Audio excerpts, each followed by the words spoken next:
Bonjour toi. Oui, toi, le parent, je m'adresse à toi. J'ai quelque chose pour toi.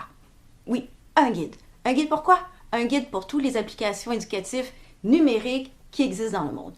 Parce qu'on a beau regarder les listes d'applications qui sont en catégorie de matière, pour l'âge, pour le cycle, c'est facile de se perdre. Mais totalement. Alors, j'ai des trucs pour toi. Numéro 1, c'est bien connaître son enfant et ses difficultés. Ça part mal son affaire, t'es en train de dire que je connais pas mon enfant? Psst. Non, c'est pas ça que je suis en train de dire. Ce que j'essaie d'expliquer, c'est que chaque enfant est unique et chaque enfant a ses difficultés. Comme chaque application est unique et chaque application demande une supervision, bien les regarder et puis analyser. Si c'est une application où ça demande un chrono, mais qu'on a un enfant qui à chaque fois qu'il y a un chrono, il s'énerve, c'est peut-être pas la bonne application pour lui.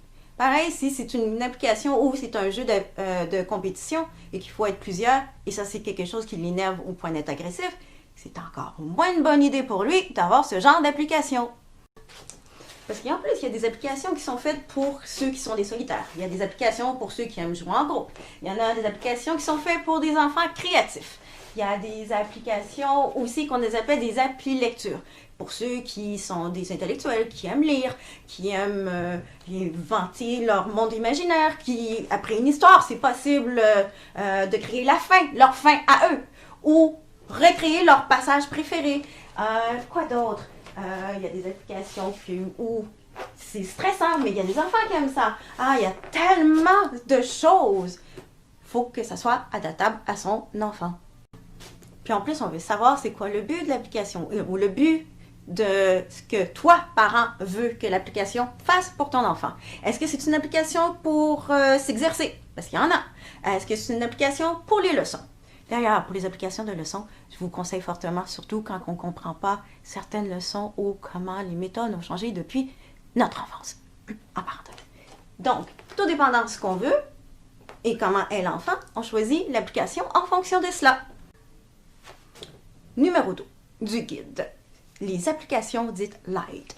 Light pour gratuit. Il y a des applications payantes, mais qui ont une version gratuite. Qu'est-ce que ça veut dire? Ça veut dire qu'on a une partie de l'application en question qui nous permet de les essayer pour voir si ça nous convient, si ça va dans nos valeurs et si ça convient à l'enfant. Toujours essayer la version gratuite, si c'est possible, avant d'acheter l'application. Parfois, c'est parce qu'en fin de compte, ça ne convient pas, mais d'autres fois, c'est que la version light est parfaite, telle qu'elle, pour l'enfant. Pas nécessairement d'avoir tout le complet. Un petit secret entre toi et moi, je les adore ces versions-là. C'est pourquoi? Je vais juste dire ça à toi, toi le parent. Ça me permet d'avoir une bonne excuse de jouer avec des applications. Mais je joue le rôle de parent pareil, hein? Oh oui, mais c'est juste ça. Numéro 3, la gestion du temps. Celle-là est un peu complexe. Je vous explique. Quand on passe la tablette, ou l'ordinateur, ou le téléphone, ou peu importe, une fois que l'enfant entre les mains, l'enlever, c'est presque impossible. 4 périodes. 4 périodes de 15 minutes. Pour avoir ces périodes de 15 minutes, ton enfant peut faire des tâches que tu peux lui demander. Faire son lit, faire la vaisselle, aider maman à passer le balai, aider papa à plier le linge. Ben oui, les papas, ça plie le linge aussi. Alors, c'est des règles déjà préétablies et l'enfant le sait que quand il fait une de ces tâches-là, il peut avoir une période de 15 minutes ou un jeton, peu importe, et il peut utiliser ça pour la tablette. Alors, 4 jetons, 15 minutes, 1 heure maximum par jour. Plus l'enfant vieillit, plus évidemment on lui donne la responsabilité de gérer ces 4 périodes de 15 minutes. En 6e année, quand ils ont 12 ans à peu près, s'ils décident que moi je les ramasse les 4, puis une fois que je les ai ramassés les 4, je me tape 1 heure de tablette. Si ça te convient, toi le parent, c'est correct. Mais il faut qu'il sache qu'au bout d'1 heure, c'est fini. Ben là, à chaque fin de période, comment que je fais quand même pour prendre le sans avoir de crise, de larmes, de c'est ouais, ça. Comment que je fais là? Bonne question. Comment fait-on? Toi le parent, je vais te le dire. Ça s'appelle le chronomètre.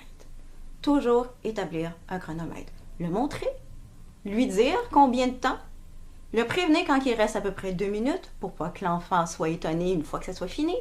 Puis quand le chronomètre dit c'est fini, bien y indiquer, c'est fini. Puis quand c'est fini, ben c'est fini. Numéro 4 du guide. C'est le plus simple, mais le plus dur. C'est non. Non. Non. Non, c'est pas le temps. Non, pas cette application. Non, je n'ai aucune envie que tu utilises en ce moment même. Ou carrément, non. À la maison, comme règle, on n'utilise pas les tablettes. Parce que toi, le parent, tu as le droit de dire que même si ton ami, puis le voisin, puis la voisine, puis ça en arrière, ont des tablettes et utilisent ça comme moyen éducatif d'une manière scolaire. À la maison, c'est non. Tu as le droit. Tu as le droit. Alors, pour faire un résumé des 4 points, bien connaître son enfant et surtout ses besoins et ses difficultés. Version light, version gratuite avant de l'acheter. 3. La gestion du temps. Des périodes de 15 minutes. 4 périodes, 1 heure max. Et numéro 4. Non. Alors toi, parent, je t'offre ce guide. Va au loin. Je suis fière de toi. Ouais, bon, toi le parent, je t'ai donné le guide, hein, mais c'est un secret. Alors, dis pas que ça vient de moi, parce que je vais renier. Parce que sinon, les enfants, je sais, hein, qu'ils vont tous se réunir contre moi. Hein, pas folle, hein. Alors, c'est un guide, hein, c'est une boîte à outils, c'est entre nous, ça, on garde ça secret. Toi et moi, hein, toi le parent et moi,